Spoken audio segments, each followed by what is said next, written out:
रात के 10 बजे ऑफिस से लौटते वक्त निखिल अपने करीबी दोस्त रॉबर्ट की कब्र पर फूल चढ़ाने कब्रिस्तान पहुंचा। कब्रिस्तान के सामने अपनी कार पार्क करके उसने कब्रिस्तान पर एक नज़र डाली।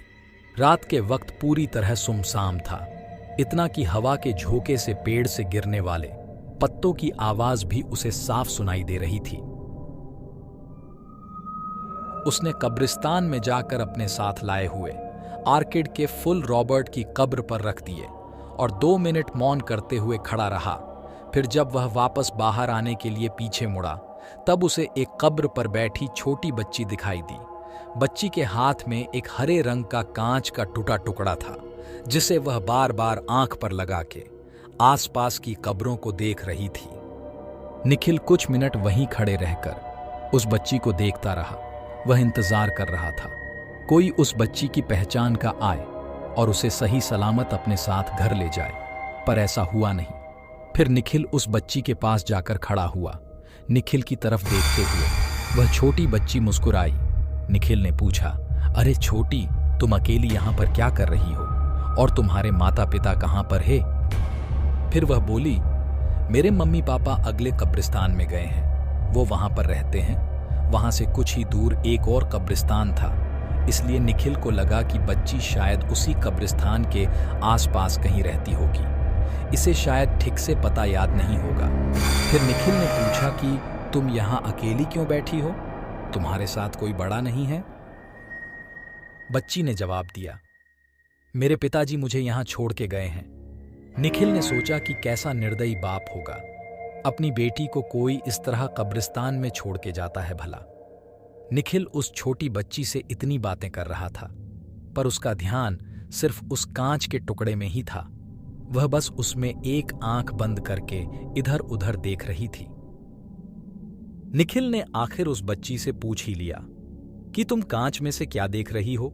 उसने जवाब दिया कि इस हरे कांच के टुकड़े में मुझे गायब होने वाले लोग दिखते हैं, बहुत मजा आता है। गायब होने वाले लोग? निखिल को कुछ समझ में नहीं आया।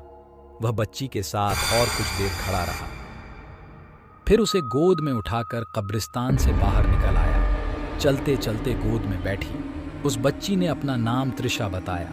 निखिल ने जैसे ही कब्रिस्तान के बाहर कदम रखा, उसे अचानक तेज ठंड के मौसम ने घेर लिया। उसका बदन ठंड से कांपने लगा, पर निखिल का ध्यान जब उसकी कार के पास खड़ी उस बच्ची त्रिशा की तरफ गया, तब उसे हैरानी हुई, क्योंकि उस पर इस खून जमाने वाली सर्दी का कोई भी असर नहीं हो रहा था। उस वक्त त्रिशा कांच के टुकड़े में से निखिल की तरफ ही देख रही थी।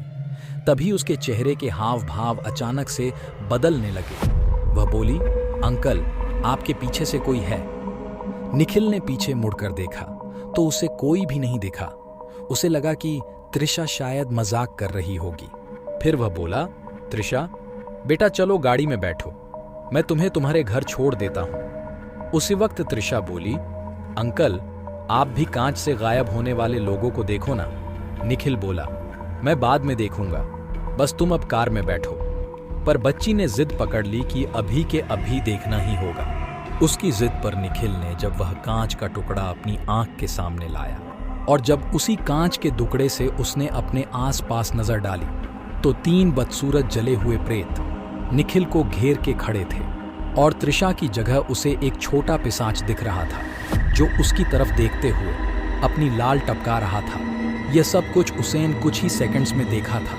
वह अपने साथ गोद में किसको उठा लाया है, यह सोचकर वह डर से अधमरा हो गया। उसने तुरंत कांच फेंक दिया और भागने के लिए कार का दरवाजा खोलने लगा। तभी उसे ऐसी शैतानी हंसी सुनाई दी और अगले ही पल पूरे कब्रिस्तान ने निखिल की दर्द भरी चीख सुनी, क्योंकि वह छोटा पिशाच निखिल की पीठ पर बैठा हुआ था और अपने नुकीले दांत उसने निखिल की गर्दन में 2 इंच अंदर घुसे हुए थे और बड़े ही चाव से खून चूस रहा था। जब निखिल के शरीर का खून खत्म हुआ, तब वह निष्प्राण होकर जमीन पर गिरा। फिर कब्रिस्तान से निकले चुड़ैल और प्रेतों ने उसके शरीर का मांस नोच नोच कर खाया और अपनी भूख मिटाई। तो दोस्तों, कहानी अच्छी लगी हो तो वीडियो को लाइक और चैनल को सब्सक्राइब करें। तो मिलते हैं नेक्स्ट कहानी में।